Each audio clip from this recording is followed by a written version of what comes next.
So we have Jay and Silent Bob rebooted, or the reboot movie, is actually coming to Fathom Events October 15th and 17th. Very excited. Yes, so if you want to see that, go see it because it's going to be a limited release. Yeah, that's about it. I don't know, you guys excited for that movie? So many cameos. I'm nervous, but excited. If you guys are free, we should all go. That'd be right. That'd be cool. That'd be Yeah, cool. that'd be down. Drop the mic, Nate. But I think I've spoken to you guys about this, if not on the mic, off of it, about how the color grading for his movies Has gotten... Yeah, like if I would watch Jay and Silent Bob Strike Back and then jump to the reboot, just from the previews, doesn't look like they're the same movie. That's true. Yeah. Which is weird because Jay and Silent Bob Strike Back, as you know, of course, it's super cheesy.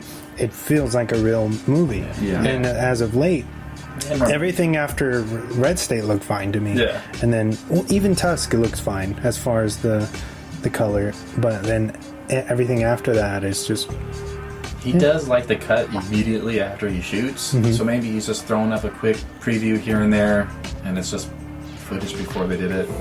But it's made me kind of like a Maybe be like cringy. Cringy. Just getting It's a lazy. Netflix special. I don't think he's getting lazy. I think he's just in style that he likes. Oh, okay. Well, he's notorious for where he just kind of shoots stuff. He doesn't really care about lenses or anything like that. Yeah. Like he's just like, well, I'm going to shoot it like how I'm going to shoot it. And He's not that's using it. his normal DP either because he's been on like Homeland. He's been doing a lot of stuff. So that could be it too. But no, I'm excited. Yeah. Ready for that one. So that's it for my news. Nice. Who wants to go next? You nail a lot of like everything I was going to bring up. Sorry. Except I brought up last time I was on Phoebe Waller-Bridge, who just cleaned up at the Emmys for Fleabag. She got writing, and then like Best Actress, and one more I can't remember for. She just signed like multi-million-dollar deal with Amazon for the next 3 years. Wow. Within the tens of millions. Nice. And she's the second woman to write on a James Bond movie, like Nice. ever That's in the cool. franchise. That's cool. Yeah, because she does Killing Eve, which is also a spy thriller. So I'm excited by that, and because Fleabag's amazing. If you guys haven't seen that, I haven't seen that yet. yeah, it's hilarious. Prime, right? Yeah, it's raunchy. So if you don't like her first joke in the first like 2 minutes, it's probably not your cup of tea. Yeah. Like that really is a good little litmus test. If you just get past the first 5 minutes and laugh, and you're like, You're good. You're good. Yeah. Then it only gets better from there. Okay. And let's see, you covered the Batman. Did I have anything else? That was it. Yeah, you hit the Batman one. There's not too much this week, actually. Yeah, it's pretty slow. Yeah. All the Emmy stuff happened. But, yeah. Oh, Sid Haig passed Taking our news. passed away. I mean, you can blame him because he kind of said that was it. So, no, go ahead. Diego, anything before I get started? I just want to remind everybody, I know a lot of people have told me when I hit some wrestling news on here. So, as most of some of our listeners know, we're going to have a Wednesday night war between All Elite Wrestling and NXT. So if you guys like the old 90s war between WCW and WWE, definitely check out both shows. It's going to be an all-out war between two big companies now, again. So go check it out. October 2nd, the first duel between AEW and WWE, so we'll see how it goes. I actually have a question for you. Do you think now with the AEW coming out, I think we've talked about this before, but do you think the WWE is kind of losing its grip on its audience, and that's why the AEW is kind of being bigger, or Obviously, getting in size? Obviously, they didn't want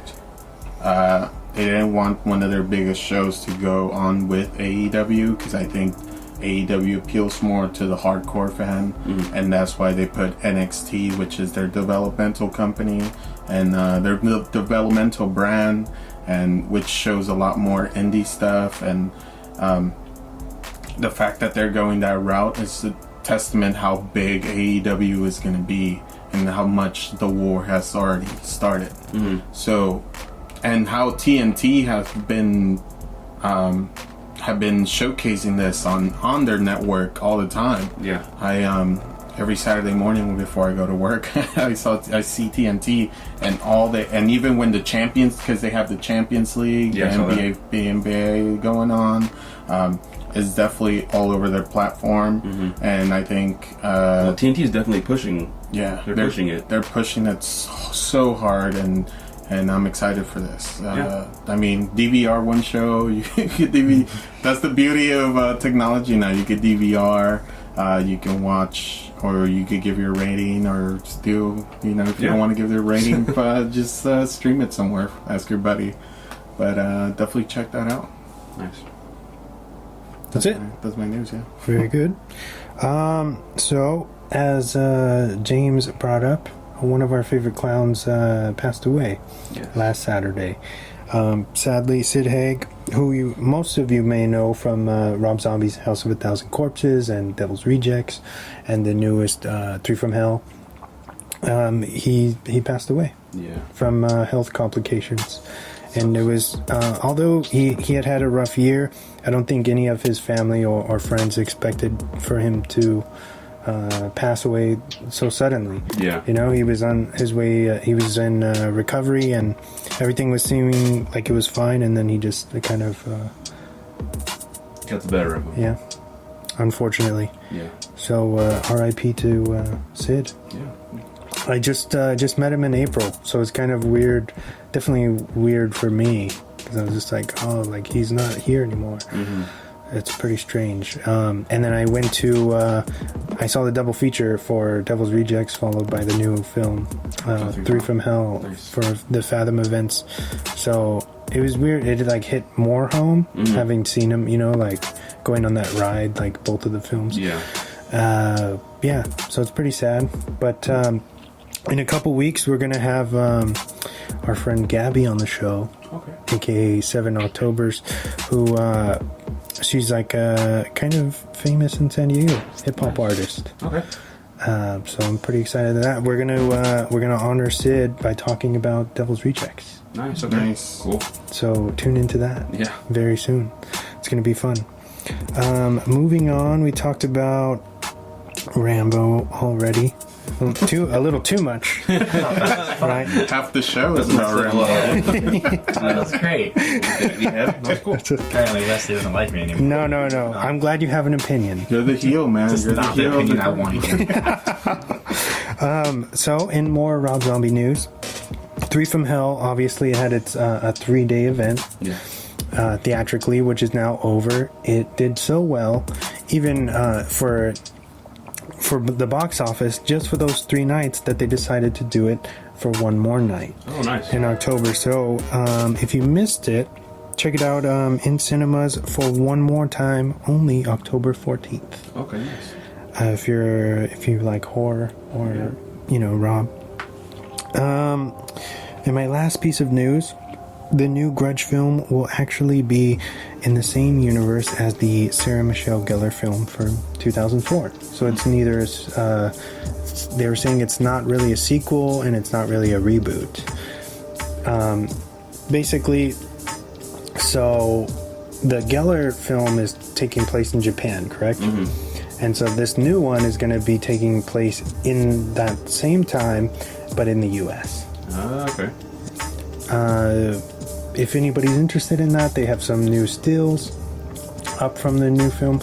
I'm kind of a fan of the Grudge, the originals, like Ju-On, I think it's called. Those are really creepy, and I think they said that they're trying really hard to keep the aesthetic of what in those films, and like the claustrophobia and everything, to be really authentic. So it'll be interesting to see how that pans out. I'm kind of interested on who asked for this, or if anybody like, you know what I mean? Who wanted this movie? No, I mean, because they did like 4 Grudge movies. Yeah. Based on the one from 2004 after that, and they started going direct to video, and now this one's coming out and it's supposed to be like a big deal, so it's pretty strange. Really thought it's time to kind of reintroduce it. Revamp Maybe it. they'll lose the rights if they don't make it. Yeah, that's true too. Just That's like, why- Spider-Man. Yeah. Texas Chainsaw Massacre. Did you Same guys thing. hear about the No. So I forget the company, the company that had it for so many years. They lost it, right? Okay. And now a new studio, who I forget who it was, but Fede Alvarez is now producing the new Texas Chainsaw Massacre movie that's about to come out, or about to go into production. Okay. I don't know if you guys know who that is, but he directed Yeah. Don't Breathe and the Evil Dead remake, and The Girl in the Spider's Web, I think it's called. The latest Dragon Ball Z. Yeah. Yep. So that's pretty cool, because I really like that rendition of Evil Dead. Yeah. I mean, good we one. screened it, Yeah. We did. which was pretty awesome. And that's the end of my news. Nice. Pretty good. And now it's time for the weekly recommendations. All right, James. Skip. I don't have What's any that right now. movie? I don't have any now. Come on, bro. I haven't been watching anything really. Okay, I can respect Just that. reruns of stuff on Netflix. So, I'll skip you. yeah, All right.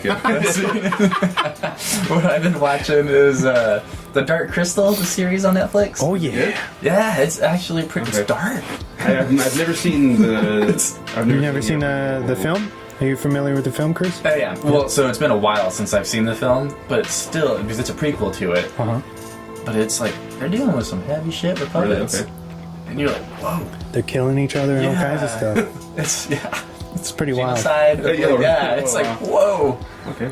They're getting dark, but it's good. It takes a little bit to get back into that kind of puppetry, but after that, it's got a huge voice cast too. Yeah.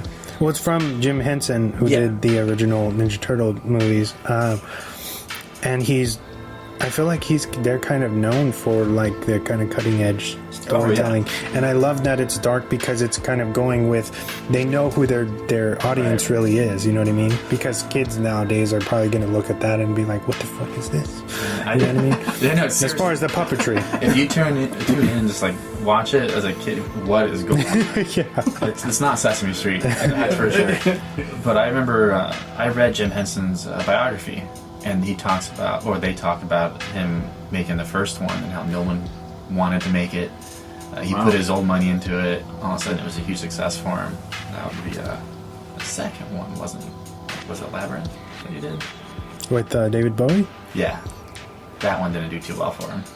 But it's a cold classic. That's Yeah. Yeah, I'm not big on Labyrinth whatsoever, but Not a lot of people were. But no, I've been watching that one, so that's a good watch. I'm on like episode 4, I think. And then this part 2 of Enchantment on Netflix is out, which is Matt Groening's mystical, like medieval cartoon. Okay.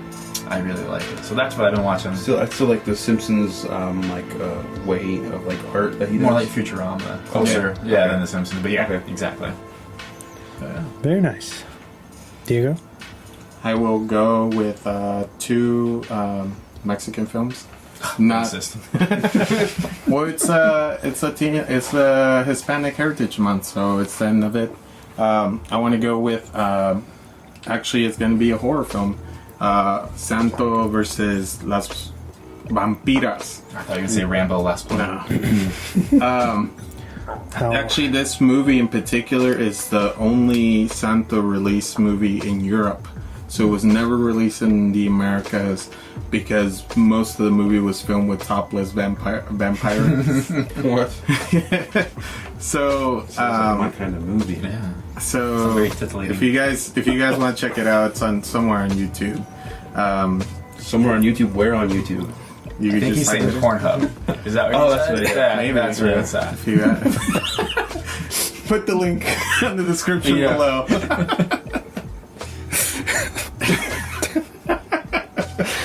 oh man, this is good.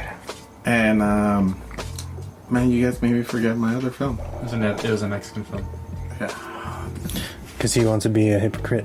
He's like, I fucking hate horror, but I'm gonna recommend a horror film. Well, I mean, we have He's to. staying I in have theme. to. I'm staying in theme. I'm trying Yeah, to. you're damn straight you're I'm staying in I'm theme. trying to cater to the audience. Embracing the change. I'm trying to cater to the audience and stuff. You Sounds can't- like you're weak-minded. I mean, I don't know. I'm trying I'm trying to cater to you, but I guess you want me to go full heel, or you want me to turn. People want me to turn, and that's... film. You know what? I'm gonna recommend something that everybody hates, Kazam. That's what I'm gonna recommend. I'm gonna go full heel and Kazam. Is that the Shaquille Rep and check.